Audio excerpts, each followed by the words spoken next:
Hey y'all, Driver the Ruler back with another video. If you're new here, welcome to my channel. If you're not new here, I consider y'all my A1 day one, so what's good? If you are new here, my name is Rajava. I did 8.5 years in the Department of Corrections in the state of Florida for trafficking in cocaine. Now, if you have any questions, most of my story is already documented on my channel. You can just shoot over and go check out the videos. Any question that you have, I am sure that I have probably already answered. If you do not find an answer in any of those videos, feel free to drop them in the comments. If I can't get to you, my A1 day ones, they locked in like I'm locked in, so they can answer just as good as I can. But in this video, we are going to talk about me and my journey with finding a good job. Now, there are three main things that you struggle with as a convicted felon. Well, really in general, because there's people who are struggling who have never done a day in prison, okay, who do not have a record and they are struggling.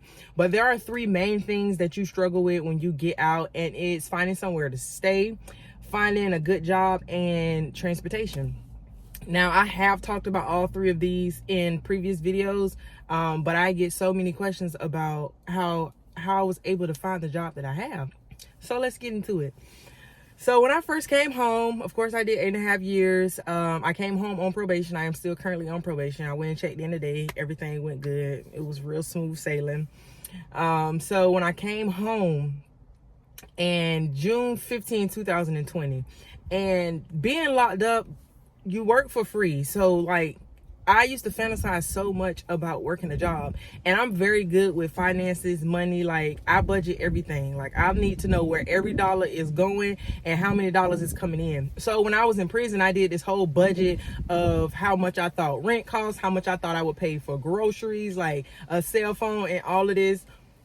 I would ask people who were like new to prison, who just came off the streets, and I asked them, like, you know, how much does this cost and how much is that? Like, how much is most jobs paying?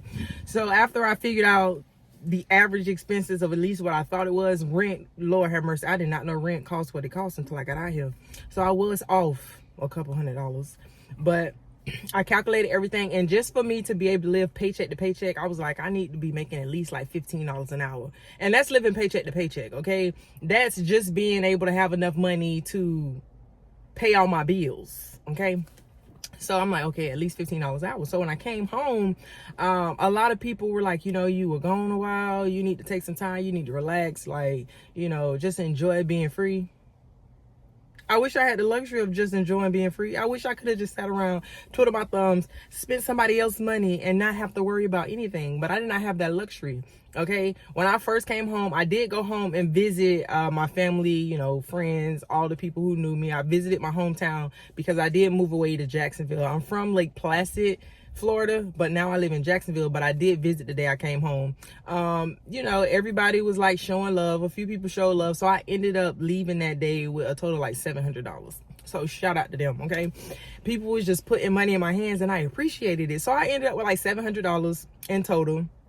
And those $700, when I first got back and buying food, buying like hygiene and all the stuff that I needed, cleaning supplies, grocery, like it was eating into them $7 real quick. So I was on Indeed because I had found out about Indeed. I walked into multiple places to put in an application. They were like, oh, you have to go online, you have to go online, you have to go online.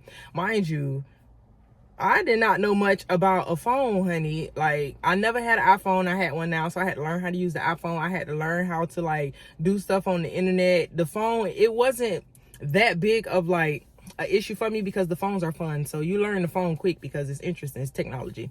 So learning the phone and technology was one of the easiest things I had to learn. So I was like going in, filling out applications. So I ended up learning about Indeed. And when I tell you, I was mass putting in applications, and I got a few job interviews. You do have to check that box when they ask, have you ever been convicted of a felony? And of course, yes. Then they want you to explain why. So I didn't get a lot of calls back.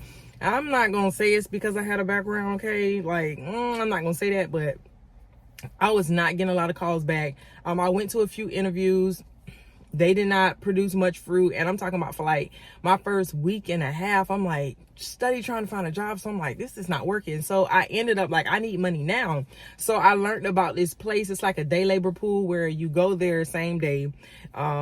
They send you out to work. It's construction sites, and you get paid the same day. So I was making like $8.56 an hour there, and they still have to take their cut. So I would work 8 hours, and I would end up getting like anywhere from like $55 to $60. It just depends on, you know, how much they was taking out that day. If you rode with someone, then of course a part of your check had to go to them because they drive and you don't have a vehicle. So I was going out there and it was so hot. I got out in June, so it was like the dead summer, and I'm in Florida. Okay, so that Florida heat ain't no joke. So it's so hot out there, and of course I'm a female, so I couldn't really do too much. So most of the stuff that I was doing is like cleaning up construction sites. Now that probably seems simple, but those construction sites are super big, and you have those construction workers, no shade to them, but honey, they just eat and drop stuff right there where they ate it at. Like, it was bottles, it was Taco Bell papers, it was McDonald's papers everywhere. And then you have to pick up like the extra wood, you have to pick up the strap metal, you have to sweep up the foundation of it. And I don't know if y'all ever swept concrete. I swept concrete in prison. That was one of my jobs. So I was used to sweeping concrete, but you out there sweeping concrete, it is so hot out there. You have to bring like your own water and stuff like that. So for like 8 hours, I was working in the sun, but I needed money. Those places was not calling me back. So I worked out there every day, and you had to go out to the labor pool. You had to be there like 5:30, okay, in the morning. And then once you go there, you check in, and then they start calling your name and dispatching you out to jobs. And my first day I went out there, I did not get dispatched to a job. And the lady was like, you know, without saying what she was saying, I was a female and they wanted men to work, which I understand. Like, they were stronger, like they knew how to work construction. I didn't. So I did not get dispatched my first day, and she didn't have faith in me. She didn't think I was coming back, and she was like, you know, if you come back, she was like, we'll make sure you get matched. And I was like, okay. So I ended up coming back the next day, and like, she was surprised when she seen me, and I checked in, and I'm like, what's good? And she sent me out on the job. So hot. Like, if it wasn't for me being in prison, I would have never worked out there. Like, if I was never sent to prison and I needed a job and I needed money and I went out there to that day lab, I would have walked off those people's job because it was too hot. It was too much work. And y'all talking about $8.56 an hour.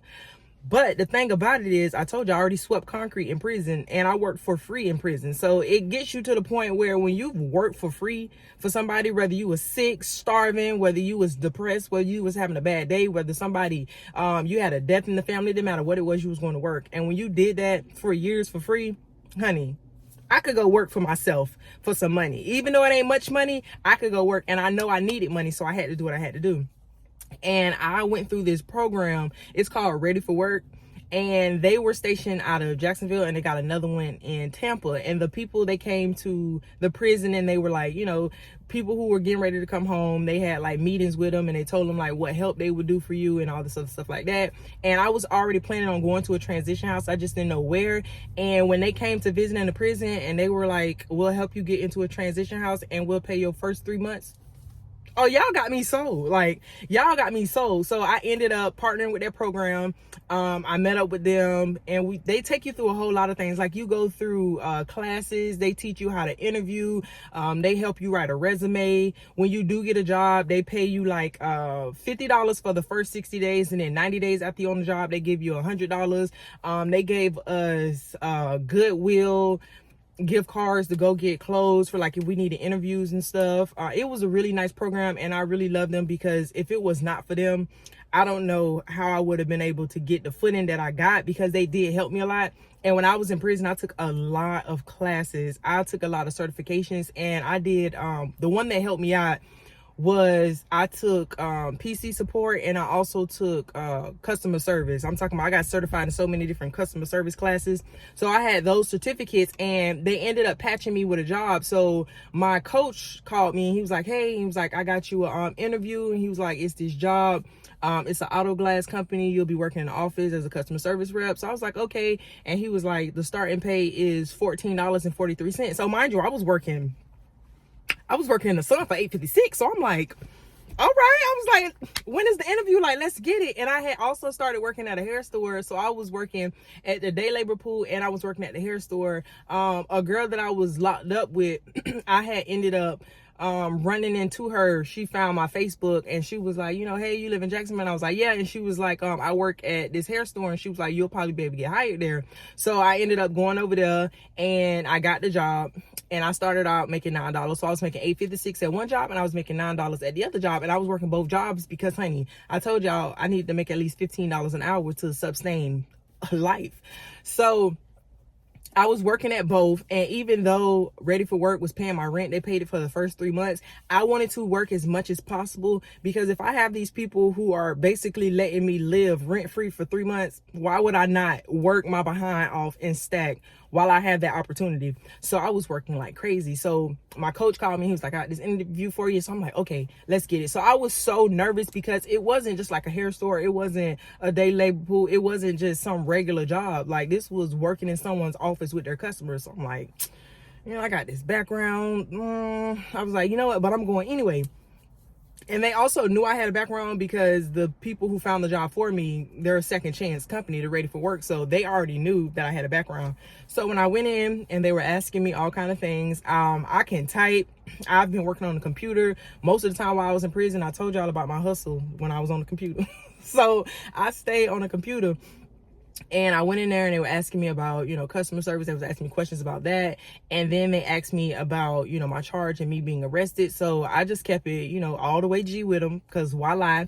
And I was like, yes, I went to prison for trafficking. I did 8.5 years. And I told them like all the stuff I did while I was locked up. And I told them I moved to Jacksonville to get a new start. I just want to, build my future and just not necessarily forget the past, but work past the past. So they ended up giving me a shot. So your girl was making $14 an hour. So I'm like, okay, God, we almost there. You know what I'm saying? We got this $14.43. I kept working at the hair store, and I was working both jobs. Now, when I was working at the glass company, it was called Lee and Kate's Auto Glass. I was working there. I loved that company. It was like a mom and pop shop. Now, mind you, they had business. Okay. So it ain't like we ain't have no business. They had business, but it was like everybody knew everybody. There was a few people there with a background, and it was like a family feel, like I came from prison where I was just a number. So working at this company where people actually, said good morning and asked me how my weekend was, and they actually cared how my weekend was. Like, they didn't just ask just to ask. And I also ended up, God is so good. When I was working there, I tell people all the time, you should be open about anything that you're struggling with. Not necessarily walking around like you're trying to get a handout, but you should be open with what you're struggling with. Because I read this book when I was locked up, and basically, if you have 5 friends and you're looking for a bicycle, right? You just want to buy a bicycle, and you're always talking to each one of these friends about, I just want a bicycle so I can work out, so I can do this, like I want to be in shape, or I enjoy riding a bicycle. If you're telling all these 5 friends constantly, those 5 friends network with 5 friends. So that's 25 people outside of you. And if you're always talking about a bicycle, if they see a news article of somebody selling a bicycle, if they walk past a bicycle at a garage sale, like anytime they hear the word bicycle or see a bicycle for sale, they're going to think about you, because you're always talking about a bicycle. So I always talked about how hard it was for me struggling to, get me a car. I didn't have any credit at the time. I didn't have no money. Like, I was trying to save up as much as I could, but I didn't have the funds. So the down payments was so high because I didn't have credit. It was just so hard for me to find a car. And I used to always talk about, my struggles with finding a car. I had to Uber and Lyft most of the places that I went, and it was crazy. Lyft and Ubers were killing me. And I ended up, one of my supervisors at the job, he was like, you're still looking for a car? And I was like, yes. And he was like, well, we just fixed up a company car. And he was like, we're getting ready to sell it. And he was like, we'll sell it to you. And I was like, okay with me. And he was like, well, it's a little bit older car and all this. I'm like, listen, whatever it is, I'm game. So I ended up buying my car. It's a 2005 Ford Escape. I still have that car, and it had like 398,000 miles on it, and they sold it to me for $500. And that car, nothing ever went wrong with that car. Never. I got a flat tire one time, but it never broke down on me. It never stalled. Nothing was ever wrong with it. And it was nothing but God. And the only reason I got this new car that I have now is because I just wanted a new car, not because I had to. So I ended up getting that family feel from that job. And I also ended up buying that car from that job too. So it was such a blessing. And I was working at that job, and I was almost at my 90 days. And then this really big company ended up buying out the company I work for. So they came to us, and they were like, hey, like they had us all come downstairs, and we were in this, we were in the bay, and we all had chairs. We were sitting down, and then it was like these people in nice clothes just standing up to the front, and we didn't know what was going on. So it was like, they just bought out Lee and Kate's. You will report to them tomorrow. Tomorrow, like, The acquisition was already happening, but we didn't know. So they came and told us that we was reporting to this other company the next day. So we all like, you know, we don't know what's going on. And they were talking about the company that bought them out. It's like a big company. Like, it's like a corporation. Like, it's really big. So a lot of people I told y'all that were there had background. So we like, is they gonna get rid of us? Like, is they gonna fire us? Like, do they even want us? Like, is our job in jeopardy? So like now I was like freaking out because I'm like, Lord have mercy. Like, I got a background. At least this company already knew I had a background. And it's like, geez Louise. So I had to redirect myself and was like, listen, what door God opens, no man can close. And what door God closes, no man can open. So if God opened his door for me, it's not going to close. And if God did not open his door, then if it closes, it closes. So I was like, you know what? It is what it is. So we ended up working there. At first, I wasn't really feeling the company because it was so big. I came from a mom and pop where I was more than just a number. And I got to this company and I felt like I was just a number all over again.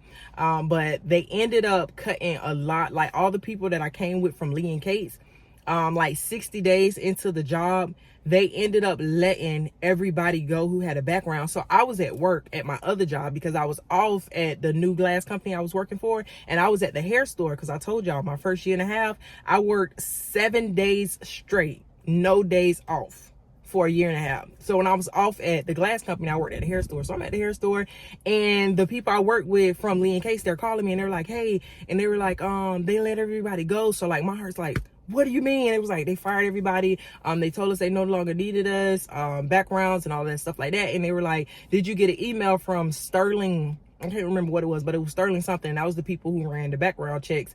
And they were like, did you get an email from them? So I'm like, hold on, let me check. So I'm looking through my emails. I did not have no email from Sterling. So I'm like, I said, I don't have that email. And they was like, well, you know, I don't know. And it was like, did anybody call you? And I was like, no, nobody called me.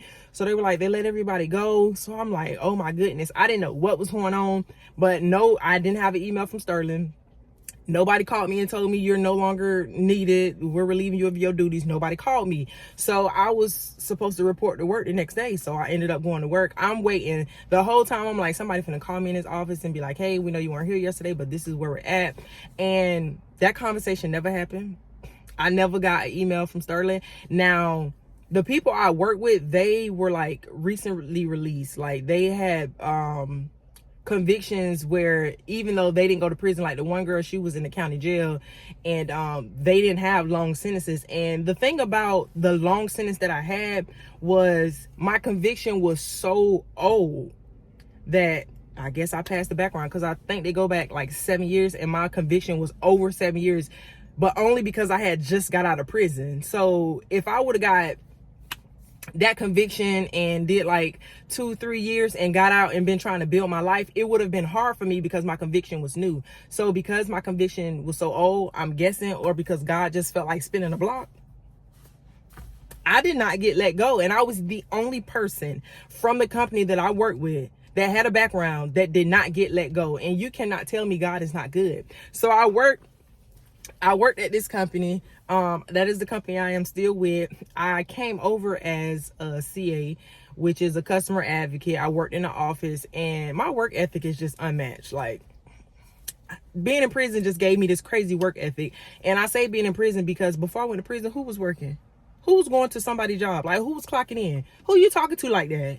Like, I'm going on break. Don't tell me what to do. Don't talk to me like that. I don't care if you my supervisor. I don't care if you my boss. Like, I wasn't working for nobody. So being in prison gave me a work ethic out of this world. So I was literally outperforming everybody that was around me. People who had been there for years, because I didn't necessarily have something to prove, but I had to work. Like, I can't come to work and just half-ass work, because I already have enough stuff stacked against me. So I have to come in there and put my best foot forward and have to let them know, like, I am an asset to your company regardless of what paperwork says. So I worked in their office after the acquisition like 8 months straight, and I ended up getting a promotion. And not only did I get the promotion, I wasn't even gonna, when the position became available, I wasn't even gonna apply for the position, because I'm like, girl, you're doing too much, you know, okay? Like, they didn't let you go when they let everybody else go. So now you think you're gonna be somebody manager? Like, you're doing too much. So when the position became available, I was not gonna apply for it. Like, I was trying to skate under the radar. I wanted people to forget that I had a background if they were aware I had a background. So I was not But my supervisor called me in the office and he was like, there's a position available.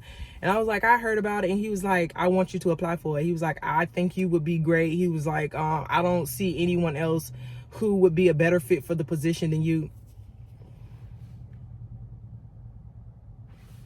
Huh? Say what's it? So I didn't even feel confident that I should go, not because of my work ethic, but because of my background. I didn't feel like I should go up for the promotion. But this man called me in his office and told me, you need to apply. And I ended up getting it though. Like, I ended up getting it. And I've been working as a assistant manager since August of 2021. Mind you, I got out June of 2020. So I was working as a ASM since, I still hold that position. I've been working in that position since August of 21. I can't tell you how many raises I've gotten. I've gotten 2 bonuses since I've worked in that position. I've gotten how many raises? I don't know. Like, I've gotten so many raises, and the salary I started out with is not the salary that I'm at now. And work wise, it was, I'm not gonna say it was hard for me to get a job, but it wasn't easy. It was just the way God lined it up, because the way my life moved in front of me, it wasn't because I was special. It was because I trusted God to move mountains in my favor, because I knew without him moving mountains, I was not going to be able to do anything. And I took time while I was locked up, and I learned everything I could. I got every certification I could. Like, I'm even certified in wastewater treatment plant operation. I am certified in it. Now, I do not have my license because I did not get out and take the test, but through Sacramento College, yes, both books, passed both of them with an A, and I am certified in wastewater treatment plant operation. Like, I literally did everything that I could. If they was offering a class, I was taking it. Okay, when I was locked up. So how I spent my time when I was locked up and having those certifications made it where they could match me with a job, because without those certifications, I don't think I would have gotten that job. So how I utilized my time when I was incarcerated really set me up for success, because I had those certifications. And then when we did go over with the acquisition, because I had such a long sentence when I got out, I was outside of that window. So shout out to God for turning that around in my favor, because I did 10 years, but it helped me out in the long run multiple times. And then I worked, like, I'm talking about when there was days where I was at work and I was giving 110%, and I was sitting beside people on both sides who was giving 50%. Like, that was the norm at the job. I could have easily been like, oh, well, y'all been doing this for how many years? And y'all ain't gotten fired? Oh, well, I could do that too and still get a paycheck. But my work ethic, it spoke for itself. So I outshined everybody, and I got promotion. And in my promotion, I still go to work and I do my job, like, to the best of my ability, and it continues to get me raises. It continues to just elevate me. So me finding a job, I'm not even gonna sit here and say it was hard. It wasn't hard for me to find a job. Glory be to God. But whether you've been locked up or not, whether you have a background or you don't have a background, like, no matter what you're doing, sometimes you have to do a job or do stuff that you don't want to do, that you feel is beneath you. Because working out there in the sun, like, even though I was a convicted felon, I graduated with honors. Like, I've never been stupid. I've always been smart. I don't care what the job is. If you put me in it, I learn fast. I learn easily. Like, I can go do anything. So even though I didn't feel like that was all I deserved in life, that's what I had to do at the time. And I was doing it. And I was getting up 5:30 in the morning, going to that labor pool, and then picking up a shift at the hair store when I got off. Like, some days I didn't even have time to shower between jobs. Do y'all understand what I'm saying? Like, I am a female, okay? And I was not showering because, oh, you just dirty and you don't like the baths. I love a shower, okay? When I get off work, I'll be like, oh, I can't wait to take a shower. But I had to do what I had to do. So there was plenty of times where I just had to swap clothes and go to the next job because I needed money. And I did what I had to do. So sometimes you just got to shake it and get it. You just got to do what you got to do to get where you're trying to go. And if you hate your job, like, still give it what you got while you're there and just look for something that's better. That's it. Because, honey, let your work ethic speak for you. No matter what you do, do that service unto God, because God will bless you. It don't matter if you're cleaning toilets. It don't matter if you flipping burgers at Burger King, McDonald's. It don't matter. Okay? Because McDonald's was making more than I was working out there in the sun. So if I could have got on at McDonald's, I would have got on at McDonald's. I wouldn't have had to work so hard in the sun. But just, you know, you just got to give it all you got, because if you ain't willing to gamble on yourself and work hard and put in the work, who gonna do it for you? Because wasn't nobody doing it for me. And everybody was telling me you need to take a break off. And like when I was working like that, I barely had time to talk on the phone. I barely had time to text people back because I was going from job to job. At one point I was working 3 jobs and I barely had time to wash clothes. I was forgetting to eat. I was working so much. Like I told y'all in one of my other videos, I had a mental like breakdown out of nowhere on my lunch break because I was just pushing myself so hard, and I just started crying and hyperventilating out of nowhere. And I didn't know what was wrong, but it was because I was pushing myself so hard. But you have to do what you have to do for you, because if you don't do it, ain't nobody else gonna do it. Now God will spin the block for you, but according to your faith, be it unto you. Okay? You can't just sit around and be like, I know God gonna make a way.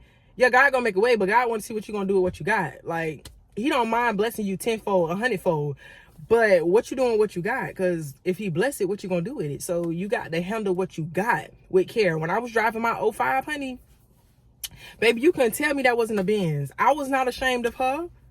When I pulled up to the store, I ain't get out like, oh, I hope nobody don't see. I was smiling. Like, it was plenty of times I was driving my car and I was like, I can't believe I got a car. Like, what? I got a car. And the company that I went through, Ready for Work, they helped me get my license because I was locked up so long. Honey, all I had to pay was $54 for some license. $54, and they paid it. They gave me a voucher and they paid for it. So my license was free to me. And I got my license. I did not have to retake no test. I did not have to retake a driving test. All I had to do was go up there and ask them to reinstate my license. And I gave them that $54 voucher. And they printed me out an ID right then and there. So it felt so good. And a lot of stuff for me when I got out of prison, it just makes me sad for other people because it was smoother for me. I don't know if it was my mindset. I don't know if it was my drive. I don't know if it was my focus on not looking at the world flawed. Like, I didn't look at situations like, oh, they doing me like this because of this, or like, oh, they told me no because of this. I just did what I was supposed to do, and no matter how many no's that I heard or how many doors that closed or how I felt in the moment, I kept going. Like, I didn't choose to sit around and be like, oh, you're a convicted felon, like, oh, life is going to be hard for you. I mourned that when I was locked up. Like, I mourned the fact that I was going to have to work 10 times harder than everybody else when I was locked up. So when I came out here, it was nothing.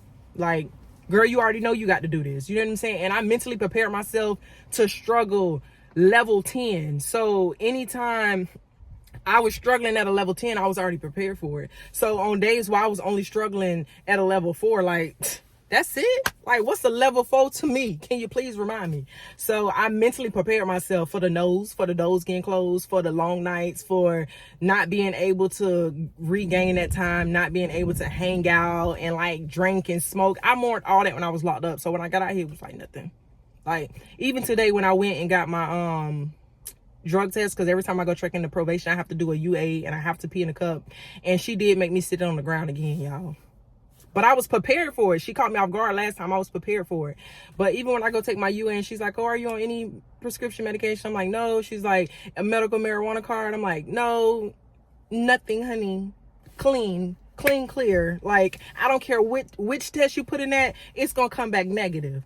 And just the fact that I could go get my medical marijuana card, like, I do have PTSD. I do have anxiety. Like, I'm sure I can go get a medical marijuana card and legally smoke weed. I just don't want to. Because when I was smoking weed back in the day, it made me unproductive. All I want to do is lay around. I was lazy. I didn't want to do nothing.